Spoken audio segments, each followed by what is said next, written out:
Na página 148, lemos o nome de Zainul Muqarrebin. Zainul Muqarrebin é uma dos apóstolos de Baha'u'llah, que o nome dele é Mullah Zainul Abedin Najafabadi. Ele era um dos que estava presente no episódio de Forte Tabarsi. Ele era um dos grandes apóstolos do Bab e do Baha'u'llah. Ele teve uma letra escrita muito bonita e usou esse arte dele para escrever as epístolas de Baha'u'llah. O Abdul Baha escreve a vida dele no livro de Tributos aos Fiéis, que em seguida nós vamos ouvir.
Zainul Muqarrebin, esse homem ilustre, foi um dos maiores entre os companheiros do Bab e entre os amados de Baha'u'llah.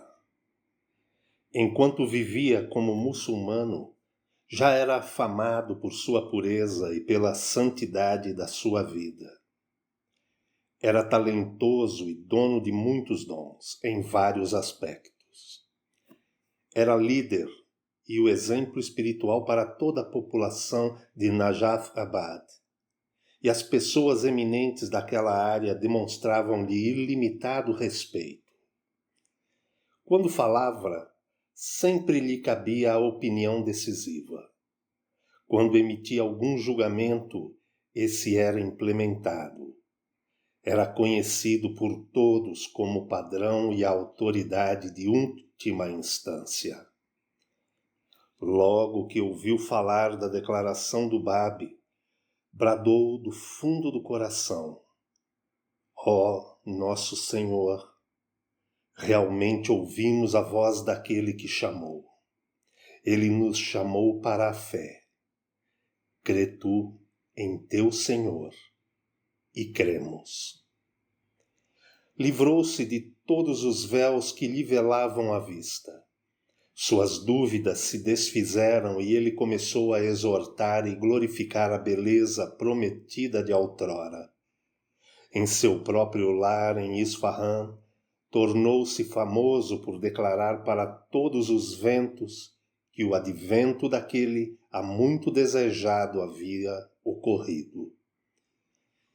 Para os hipócritas, era alvo de zombarias, amaldiçoado e atormentado. Quando o povo, a massa como uma serpente na grama, que antes o adorara, agora se levantava para fazer-lhe mal. Cada dia trazia uma nova crueldade, um novo tormento de seus opressores. Suportou tudo e continuou a ensinar com grande eloquência. Permanecia firme, impassível, enquanto a ira dos perseguidores crescia. Em suas mãos oferecia uma taça cheia das boas novas divinas, oferecendo a todos o que se aproximava àquela intoxicante bebida do conhecimento de Deus.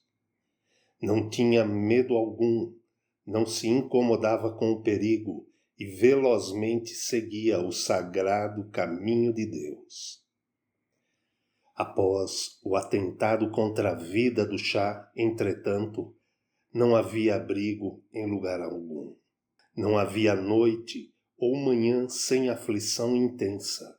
E como sua permanência em Najaf-Abad, em tal momento, implicava em grande perigo para os devotos, ele deixou aquele lugar e partiu para o Iraque. Foi durante o período em que a abençoada beleza estava no Kurdistão, quando havia se retirado para a caverna de Sargalu, que Jinab-Izain chegou em Bagdá. Suas esperanças foram frustradas, seu coração estava aflito, pois tudo era silêncio. Não se falava da causa de Deus, não se referiam a ela e nem era afamada. Não havia reuniões e tampouco se levantava o chamado. Yahya, tomado de terror, havia desaparecido, refugiando-se em algum escuro esconderijo. Torpe e fraco, tornara-se invisível.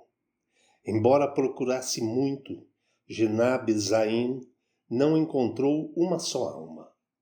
Encontrou-se uma única vez com sua eminência, o Kalim, mas foi um período durante o qual grandes precauções estavam sendo adotadas pelos devotos, e ele prosseguiu em seu caminho para Cárbila. Lá ele passou algum tempo, ocupando-se em copiar as escrituras, após o que retornou para sua casa em Najaf-Abad. Ali as cruéis perseguições e ataques de seus incansáveis inimigos eram insuportáveis. Todavia, quando a trombeta soou pela segunda vez, a vida lhe foi devolvida. As novas do advento de Bahá'u'lláh, sua alma respondeu ao rufar dos tambores. Não sou o teu Senhor. Seu coração batia em resposta. Sim, verdadeiramente. Eloquentemente ele ensinou de novo, utilizando provas tanto históricas como racionais, para mostrar que aquele que Deus tornara manifesto, o prometido do Báb, havia realmente aparecido. Ele era como água refrescante para os sedentos e para os que buscavam uma resposta clara da Assembleia do Alto.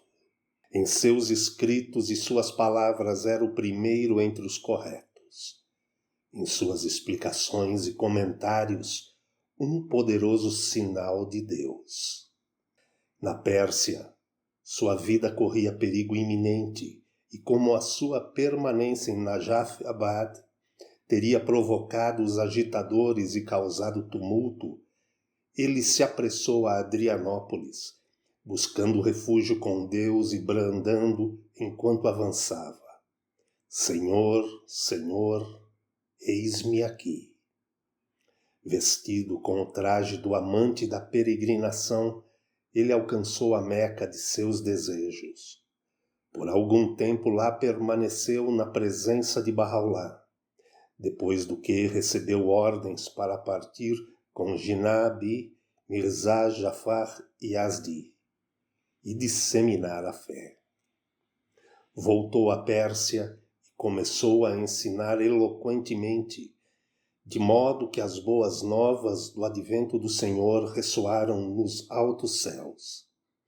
Em companhia de Mirza Jafar, ele viajou por todos os lados, atravessando cidades que desabrochavam e outras arruinadas, disseminando as boas novas de que a abençoada beleza estava agora manifesta.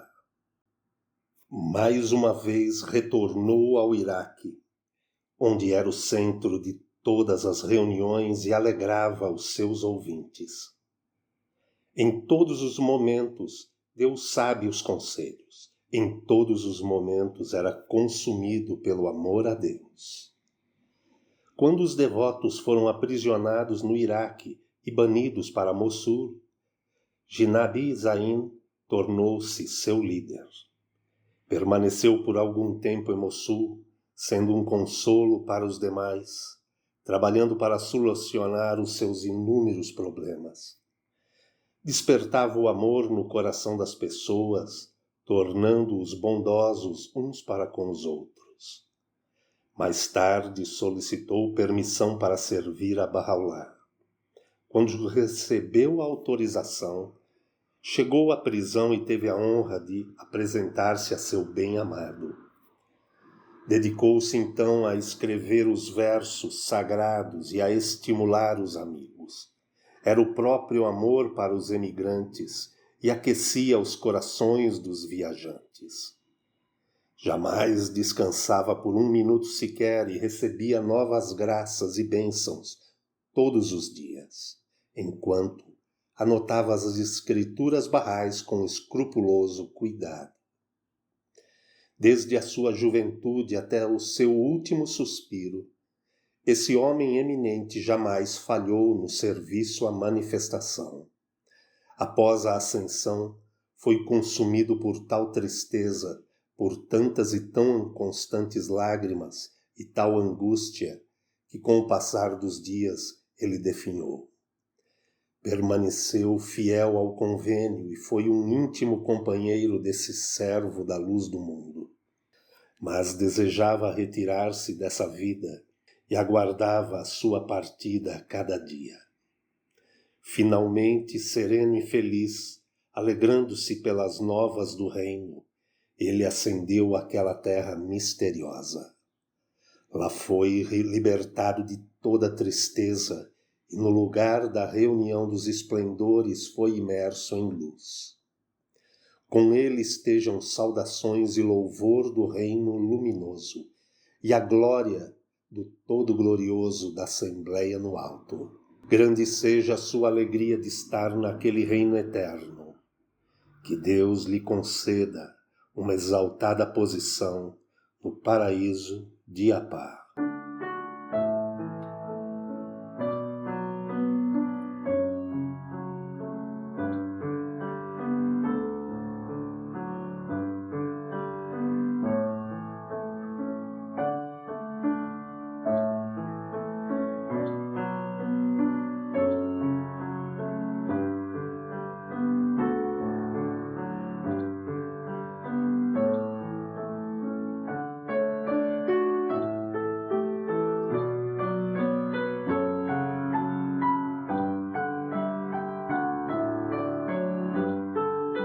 Incumbe a cada um aderir firmemente àquilo que emanou de nossa mais excelsa pena e observá-lo.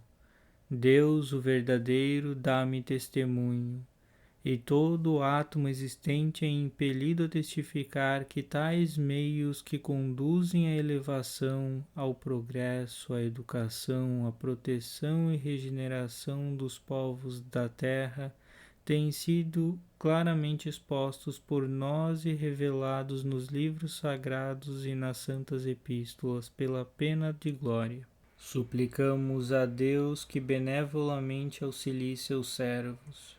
O que este ser injuriado espera de cada um é justiça e equidade, que ninguém se contente apenas ouvindo. Antes, a todos convém ponderar o que este injuriado revelou.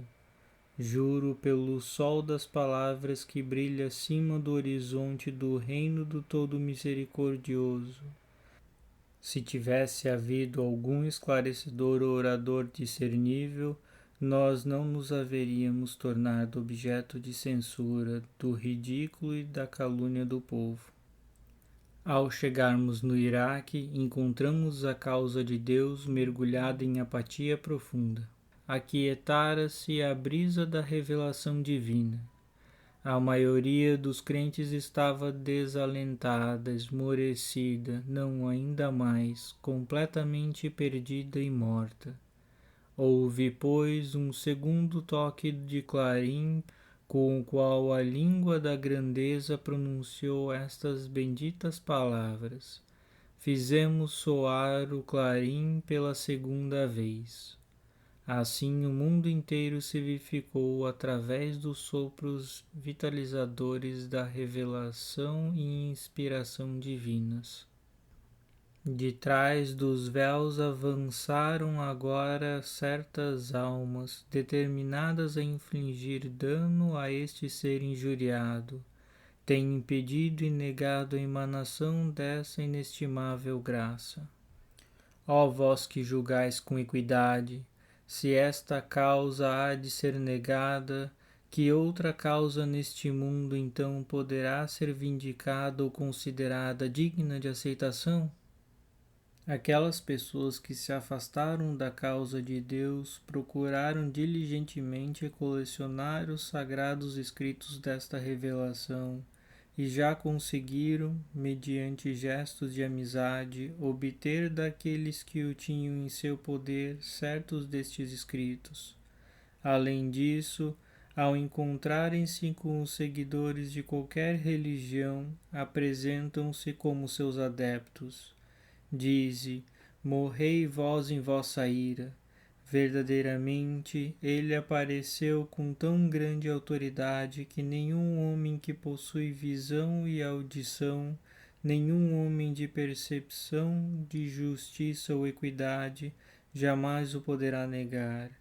Disso dá testemunho, nesta hora resplandecente, a pena daquele que é o ancião dos dias. Ó Jalil, sobre ti esteja minha glória. Exortamos os bem-amados de Deus a fazerem boas ações, para que porventura sejam benevolamente auxiliados e se possam segurar aquilo que se fez descer do céu de sua revelação. Os benefícios derivados dessas palavras divinas serão concedidos àqueles que observarem seus preceitos. Rogamos a Deus que os capacite a fazerem o que lhe agradar e for aceitável, que permita que ajam de um modo equitativo e observem justiça nesta causa predominante e que os faça conhecer seus sagrados escritos e dirigirem os passos a seu caminho reto. Nosso excelso arauto, que a vida de todos os demais além dele sejam ofertada por sua causa, revelou certas leis. No domínio de sua revelação, entretanto, essas leis tornaram-se sujeitas à nossa sanção, e este ser injuriado por isso levou a efeito algumas delas, incorporando-as no Kitab Ardas, em palavras diferentes. Outras pusemos de lado. Ele segura em sua mão a autoridade, faz o que deseja e ordena qualquer coisa que lhe apraza. Ele é o onipotente, o alvo de todo louvor. Há também leis recém-reveladas. Bem-aventurados são aqueles que atingem.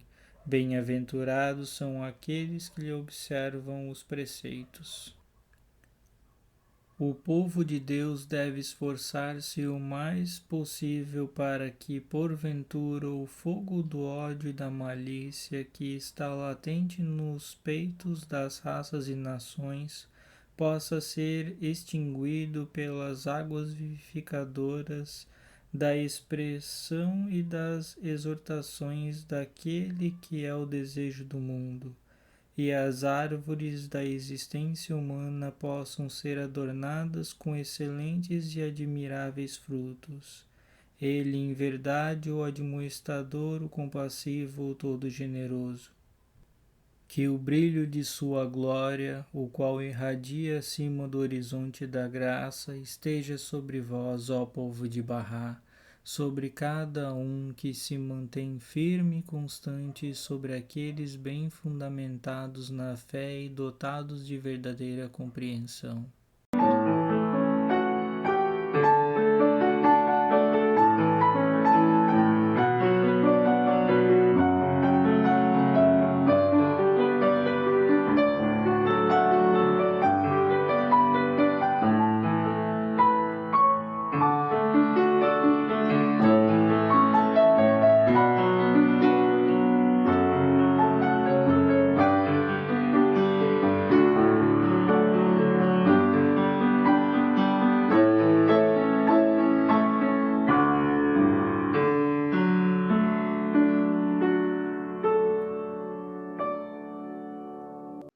Quanto à tua pergunta referente a juros e lucros provenientes de ouro e prata, há alguns anos a seguinte passagem foi revelada do céu do Todo Misericordioso em homenagem àquele que é portador do nome de Deus, intitulado Zeinul Mugarrabim.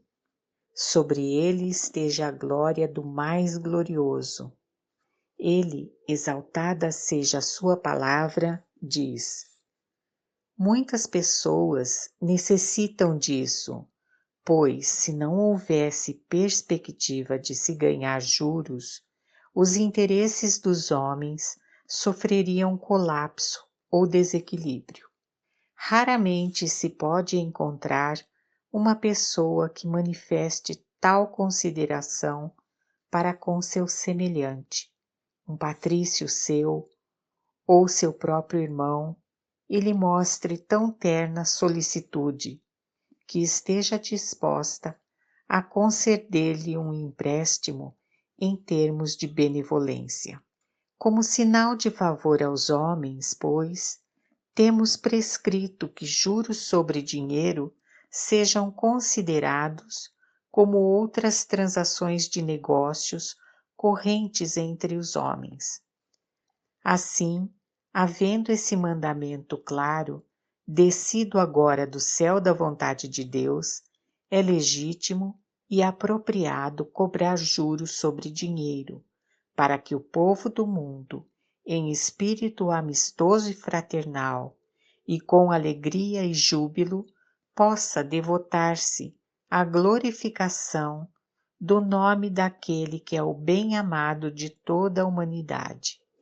Verdadeiramente, ele ordena, de acordo com sua própria escolha.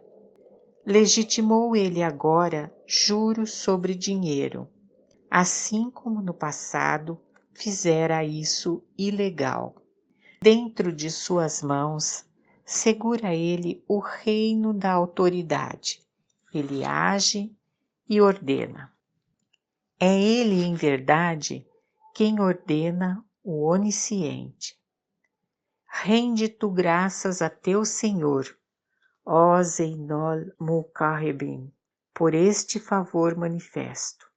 Muitos eclesiásticos na Pérsia, por meio de inumeráveis desígnios e maquinações, têm estado se alimentando de lucros ilícitos obtidos por usura.